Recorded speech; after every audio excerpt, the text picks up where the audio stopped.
Railway प्रशासनानं Badlapur railway स्थानकातील आणखी एका पादचारी पुलाचं तोडकाम सुरू केलंय. बदलापूर पश्चिमेकडील स्कायवॉकला जोडणाऱ्या या पादचारी पुलाचं तोडकाम सुरू आहे. त्यामुळे प्रवाशांमध्ये संतापाची लाट उसळली आहे. सततच्या तोडकामामुळे रेल्वे प्रशासन जनतेच्या पैशांची किती उधळपट्टी करणार असा सवालही जनतेतून विचारला जातोय. रेल्वे प्रशासनामार्फत बदलापूर पश्चिमेकडील स्कायवॉकला जोडणाऱ्या पादचारी पुलाचं तोडकाम सुरू असून बहुतांश लोक प्लॅटफॉर्मवर येण्यासोबत पूर्व आणि पश्चिमेकडे येण्या जाण्यासाठी या पुलाचा वापर करतात. 15 डब्यांच्या लोकलसाठी लवकरच रेल्वेमार्फत प्लॅटफॉर्मची लांबी वाढवण्यात येणार आहे.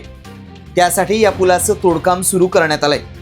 मात्र सततच्या तोडकामामुळे जनतेच्या पैशांचा रेल्वेकडून अपव्यय होत असल्याचा आरोप प्रवाशांमधून केला जातोय.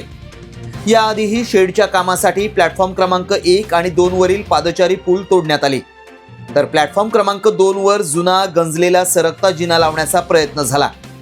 त्यामुळे रेल्वे प्रशासन सततची तोडफोड करून ठेकेदारांचे खिसे भरतय का असा सवालही विचारला जातोय. एकमत न्यूज, बदलापूर. निवडणूक तीच, फक्त तारीख नवी. प्रभाग क्रमांक 17 मध्ये शिवसेनाच हवी. प्रभाग क्रमांक 17 मधील शिवसेना उमेदवार सौ कल्पना अशोक गुंजाळ, निनाद नारायण करमरकर आणि थेट नगराध्यक्ष पदाच्या उमेदवार सौ मनीषा अरविंद वाळेकर यांना 20 डिसेंबर रोजी धनुष्यबाणा समोरील बटन दाबून प्रचंड बहुमतांनी विजयी करा.